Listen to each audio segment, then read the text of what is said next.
Welcome to Life by Design for Chiropractors, episode 147.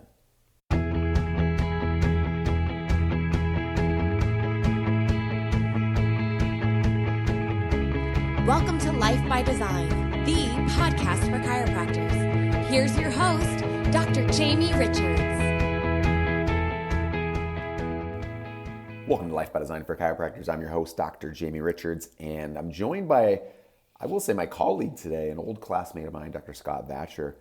And Scott's in Australia, has been for the past 20 years, and has taken his practice from nothing to successful, sold his practice, moved on, and has now written a best-selling book. And something that really struck me when I saw this was Scott's new endeavor, and that's teaching chiropractors and helping chiropractors write their own book, or what we call authority marketing. It's something that personally I've been interested in for some time, had explored. I never went down that path. So when I saw that Scott was doing that, right away I wanted to get him on the podcast so I could share that with you. And we, really got a ton out of this interview. I've already set up a call with Scott in order to go deeper to find out how we can use this book writing opportunity in my own practice and even for Life by Design for Chiropractors. So I know you're going to enjoy this episode of Life by Design for Chiropractors, the voice of reason in chiropractic. So Scott, welcome to Life by Design for Chiropractors. Great to be here. Yeah, man, this is pretty exciting. 2 weeks in a row. You this week, Lawrence, Tam last week. For anybody who didn't listen to last week's episode, this is our new segment, Convos with Chiros, really playing off the comedians in cars, I guess was that the name of it, with Seinfeld and drinking coffee in a car or something. Yeah, something like that. And so that's where I came up with the idea. And yeah, it's really interesting. I had a bunch of people comment last week, just how like all these people were in your class. I'm like, yeah, this was our class. And while Lawrence might have been my first, you were probably my second. So, myself, you, and Lawrence, we had our mastermind group. And then, of course, we had a larger group with, Evan and Norm Detillieu and all these other people. I mean, we could just drop lots of names here on the show. So, what was that called again? Innate? The Circle of Innate.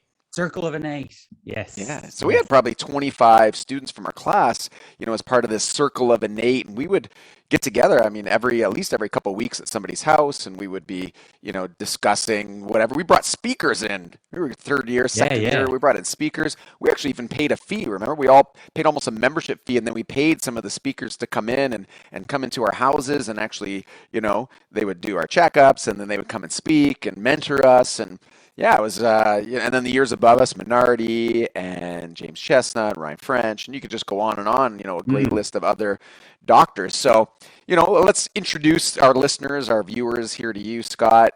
You and I know each other, so we're talking, like we just left off. Yeah. But there's a lot of people here who are listening who have no idea who either I am, depending on where they found the podcast or the episode, and who you are. So why don't you give us a quick synopsis of where you are now, how you got there, and a little bit about your path, and then we'll dive into the book.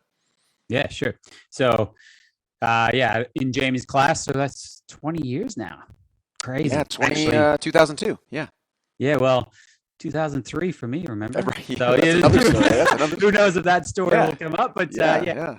A bit of a windy road to get to it. But so I graduated, and 3 days later, I was in Australia.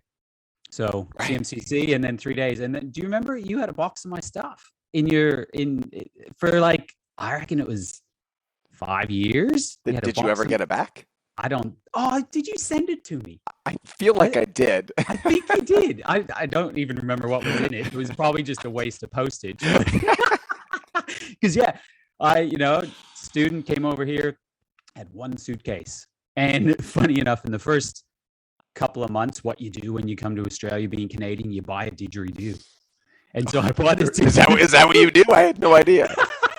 There's a number of things, but there's one back in the corner there that you can't see because of this cool background. Yeah. Ooh, yeah. Mine too. But bought a didgeridoo, and I bought it specifically so it would fit in my suitcase sideways. And so I was traveling around locuming for a couple of years to put this didgeridoo in there.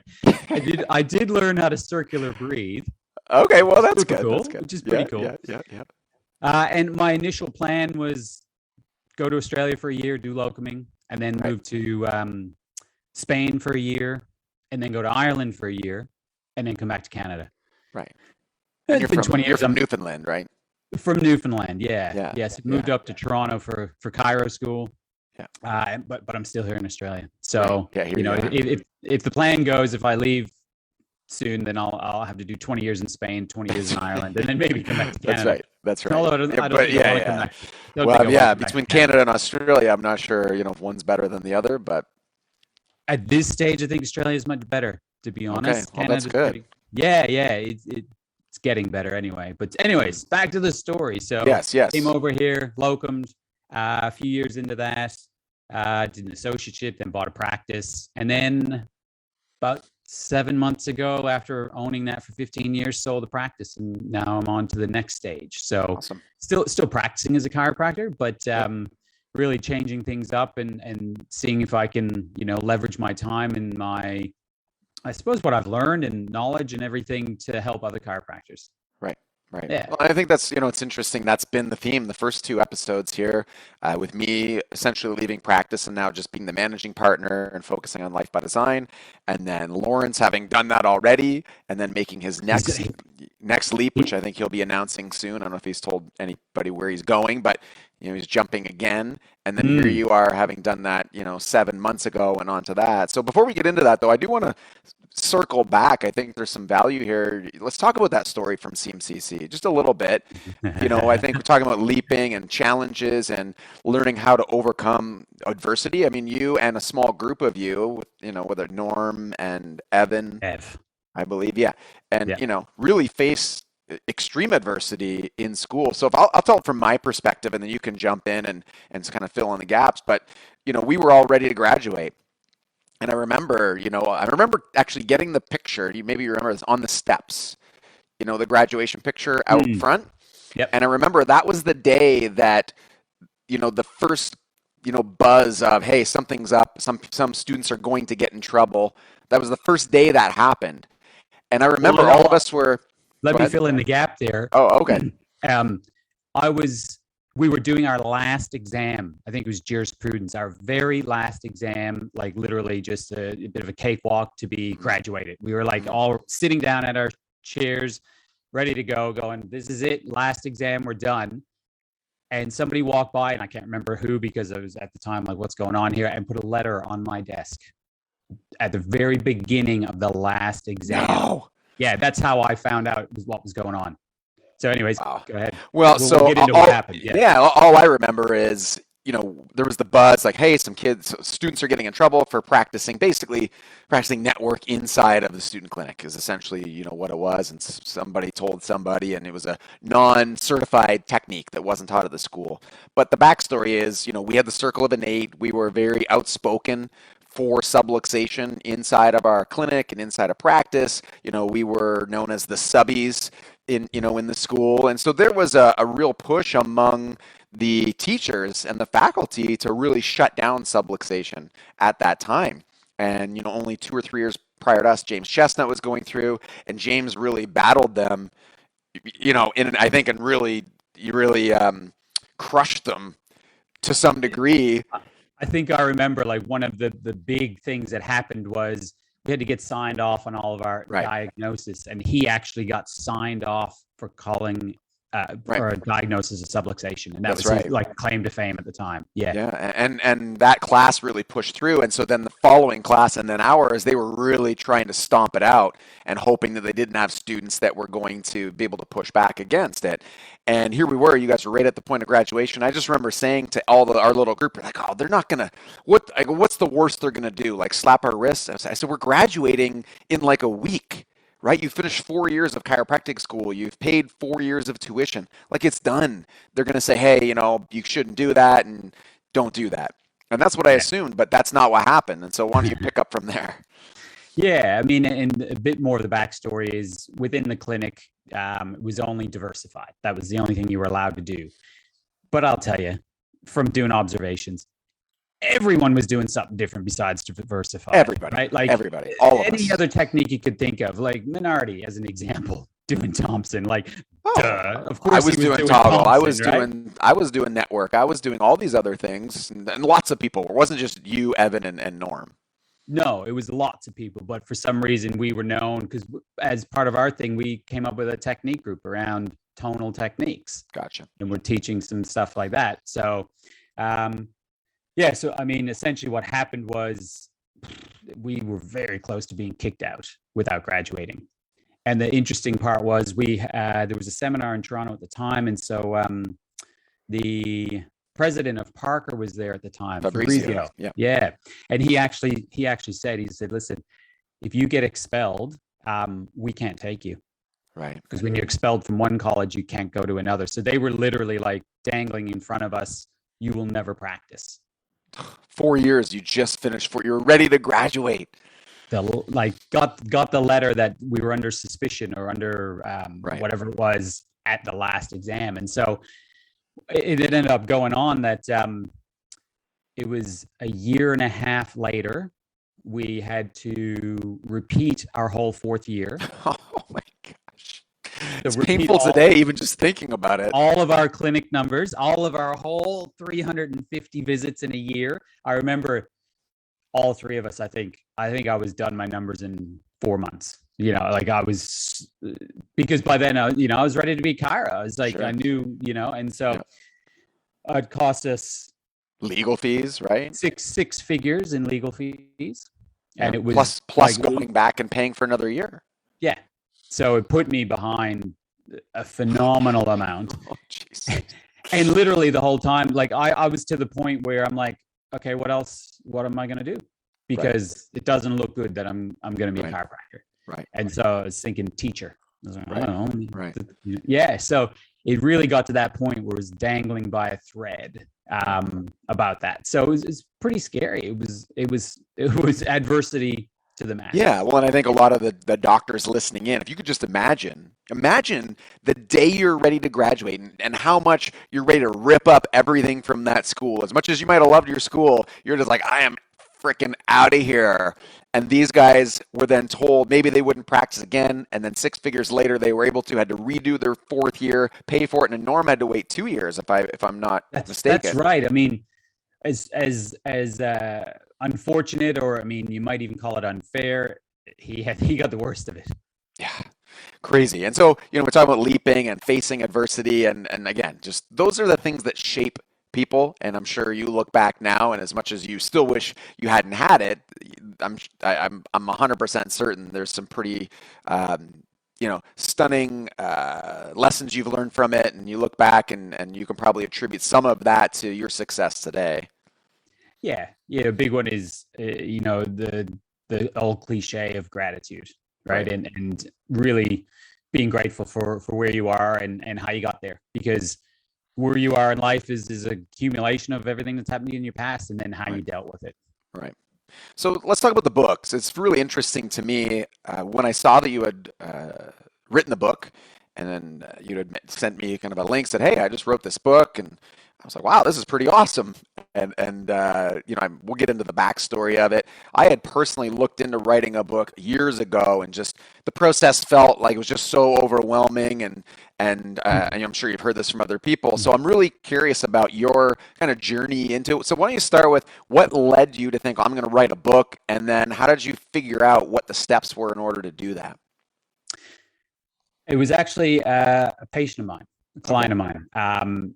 He had been a client for a long, long time. When I first bought my practice in 2007 from another Canadian guy, he was a client of his. So way back in 2007, he lost track for a while and left for a number of years, but then came back, and super great guys, become a friend. And he does sort of like real estate. He helps people buy houses, investment properties though. Okay.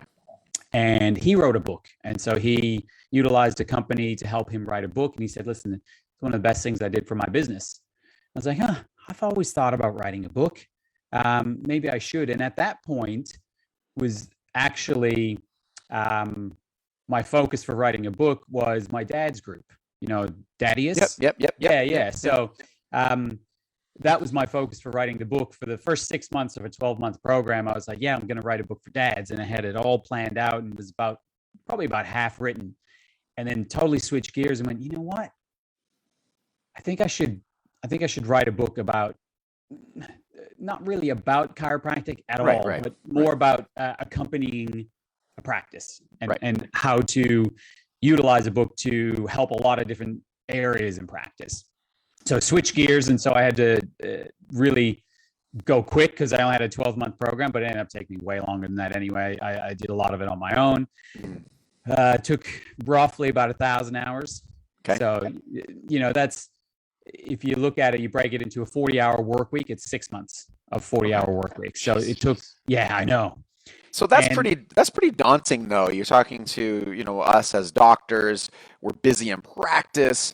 That's a pretty daunting task, and I think that alone would probably have lots of people shy away from it. And I'm hoping you have some possible solutions for us, because I hear that and I'm like, yeah, a book would be nice too, but I don't know if I have 1,000 hours to put into that. Well, it gets worse, because that was the book. Let's go. Because that was the book. Now, these days, anyone can write a book and throw it up on Amazon and get your mom and your auntie to buy it. Gotcha. Right.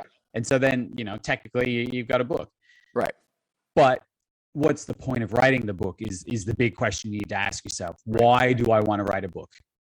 Because I created a program, we'll talk about it, but basically one reason you might want to write a book is because you have this huge burning desire to get a specific idea out to the world that you haven't seen done before. And you got an amazing, like, you've been thinking about a book and you've got this idea that you really need to get out there. That's a great reason to write a book. But it's not what I help chiros to do. Right. What I do is help chiros to get a book, become an author. Right. And utilize the book, the engine behind the book, what I call basically the book behind the book. Gotcha. So back to It Gets Worse. Took me about 1,000 hours to write the book. Took me about 2,000 hours to get everything organized and ready for the online version of everything. Really? So that's what are some of the what are some of the pieces when you say get it ready for the online version? I'm sure a lot of people don't even know what those things could be. What are some of the pieces that you would have to have in place? Yeah, so to have it as an engine for growth, right? Okay. So for me, it's for chiropractors to help them grow their practices in certain ways, right? Whether that's grow it in volume or feel good in charging more, so you don't have to see as many people, but you can charge more. So lots of different scenarios there. What's that? Said I like that one. Yeah, exactly. A lot of people are starting to like that one. I do too. But some of the pieces are, once the book is done, then you got to think about, okay, how am I going to market the book? Right. Because I don't know the numbers off the top of my head, but it's something like 6,000 new books a day go on Amazon. It's phenomenal, the amount of books, but most of them will do nothing and go nowhere. So how do I use the book to leverage it to get what I want, right? And so that means, in my case, was creating funnels around the book. So funnels is a big one. Creating free lead magnets. Yep. Creating online membership sites, creating 30-day challenges and programs, creating the posters and handouts, creating the ebooks that surround the program, creating what else? Membership portals, then programs around how to use the book to get into corporate, how to use the book for webinars. So the list goes on and on and on. Right. And so another huge one that I'm super excited about, is nowhere near complete yet, is to do the massive upgrade to the particular, like the newsletter. But what I'm doing is creating an online digital health and lifestyle magazine. Okay. And then that will be going out as a monthly feature. So think about it like your newsletter, but on steroids. Right. Yeah. And so you got the book done, you went through all these different steps to, get it to grow. It became a bestseller, right? I'm pretty sure. Seven categories. So it's, Nice. I was shooting for one. It was like, as long as I get one, I'll be happy. And yeah, 7 categories. So categories in terms of like fitness, that type of category. Yeah, exactly. Yeah. And then did you use the book or have you used the book? What has it done for your practice? I know you're probably already full and waitlisted anyway, but what has that done for your practice? What have you seen? Because I think for people listening, they're probably not thinking of using a book in the way you are, which is creating a book to then become an expert in showing chiropractors how to use a book. For local doctors, I think of it for my associate. We already talked to it today in advance of this interview. I said, oh, this is going to be a great thing. And I'm already interested in writing a book with my associate, with Scott, so we can use that in our local market. So what did you see in your local market that chiropractors could expect and get excited about? So it was quite interesting. I guess one of the things that I like the most is when I hand a book over to somebody, the look in their eyes. It's a different kind of look. There is a real thank you look. Like, wow, this is a big thing that I'm handing you this book that can really help me. And so it was really cool. And one of the greatest feedback I got was it was 2 separate people actually in the practice itself. And they didn't speak English as a first language. Okay. And so both of them had come up, and after they read the book was like, I really loved your book. It actually made sense to me. And with English as a second language, that's a huge pat on my back to go, okay, I made it simple enough. Right. Yeah.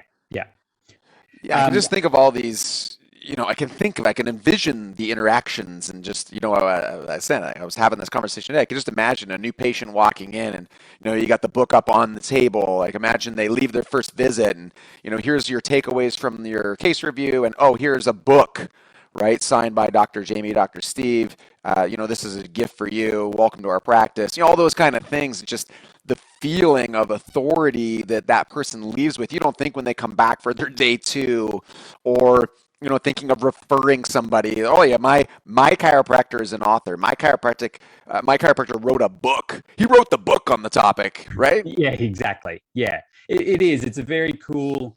I'll call it a tool, really, right? Sure. Like what's inside the book, although great value, is less than the value it portrays as being a best-selling author. Totally. Yeah. So then, let's talk about, the solution here. So I'm a chiropractor. I'm sold on this idea. I was pre-sold on this idea of writing a book. And then, then I hear all the things you tell me that need to go into it. Now I'm freaked out, right? I don't have 3,000 hours, but I want a book. So, bridge this gap for me. How is it that in your new model, your vision, the company you're creating, I believe it's called co-authorized, correct? Yeah. Is it specific to chiropractors? How do you help people? I'm excited to learn about this, and I know other people are going to have this question. So just, give it all to us. What happens? How do we work together on a project? So it's a concept I've not seen before. Okay. One that's similar that people may have seen is when you say it was a book around chiropractic for chiropractors, you'd get, say, 20 different chiropractors together. Right. And each would write a chapter. Gotcha. Right. And then you can call it I guess, technically a co-authorized book, right? You wrote one chapter, other chiropractors wrote the other 19 chapters, each get a topic. Gotcha. My concept is different in that it's leveraging what I've already done, including the time for the online portion, like I said, which was double the length of time of writing a book. Right. And using basically the bones of my book and then putting your spin on it. Gotcha. So essentially how it works from the behind the scenes, giving you, full sort of what's transparency around how it works is you get to title the book, subtitle the book, we create it for you, but create the cover that's, completely original and branded to you. Mm-hmm. You write the acknowledgement section, the dedication, the introduction chapter, the little bit about what's inside the book about chiropractic. So it is a true co-author where you put your little bits and pieces into it, which should take, what I'm seeing is that it takes longer than expected even to just do that little bit of stuff. Yeah. But utilizing what I've already done and branding it for you. So it is a true co-author in that you do little bits and pieces of it, but the bones of it is done. And then all of the online stuff, although it's basically the same, it's white labeled or branded for you and your brand as well. So you don't have to rewrite all the stuff. So it's really, I call it almost like a turnkey marketing solution. Okay. So now I'm asking questions for myself. Yes. Let's say, how customizable is it? You talk about the title, the subtitle. Obviously, depending on the title, the content inside has to match that to some degree. And I know your book was about the specific topic.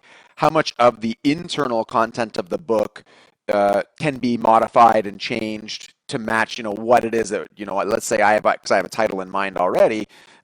Let's say, it doesn't match up exactly with what you have already pre-written. Is that customizable as well? To a certain degree, yes. And at this stage, because I'm basically at the very beginning and in beta phase, I'm pretty open to seeing what that means, if you know what I mean. Right? Yeah. Well, I love being beta, so that's yeah, exactly. One, it's way cheaper. Two, 100%. I give you everything, right? Because exactly. Your success is my success. That's right. Well, you want to see how it works, right? And then for everybody listening, I think this is a huge opportunity and we're going to make sure this is in the group and this will go out on the podcast and make sure everybody gets kind of access to where to reach you. And I'm sure there's a limited number of people you can take in this beta phase. Yes.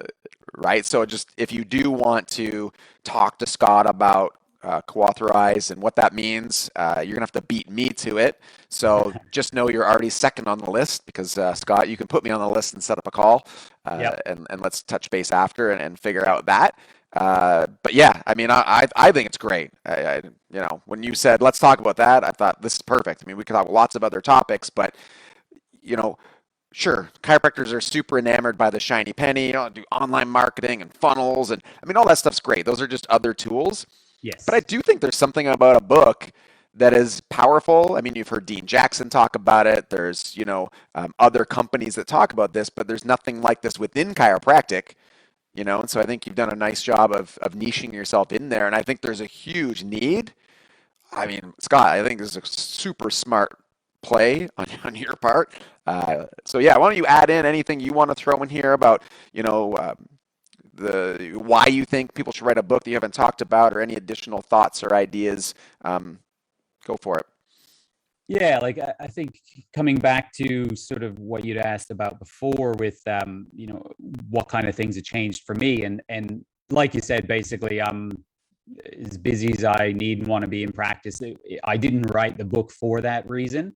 Like I said, when I started the program, it was for dad book.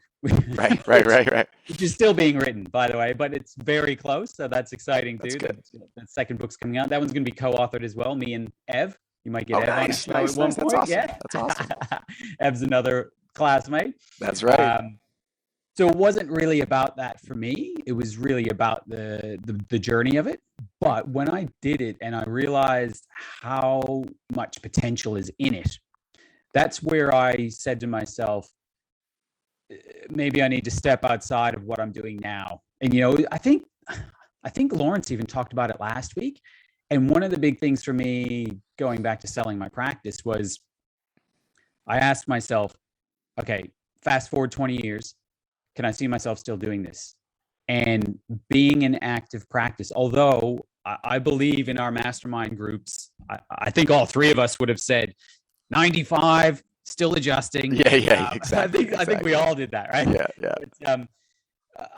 That's not where I want to be. I may go back to it, right? This could be a couple of years sabbatical and then get back into it. But life took me in this different direction, and I'm super excited. And I do believe that whether it's luck or fortune or just hard work or whatever, I think all three of us talking about that with our mastermind group really found the success we wanted to within our practice, and proved it to ourselves that was a thing that we could do, and we did. Mm-hmm.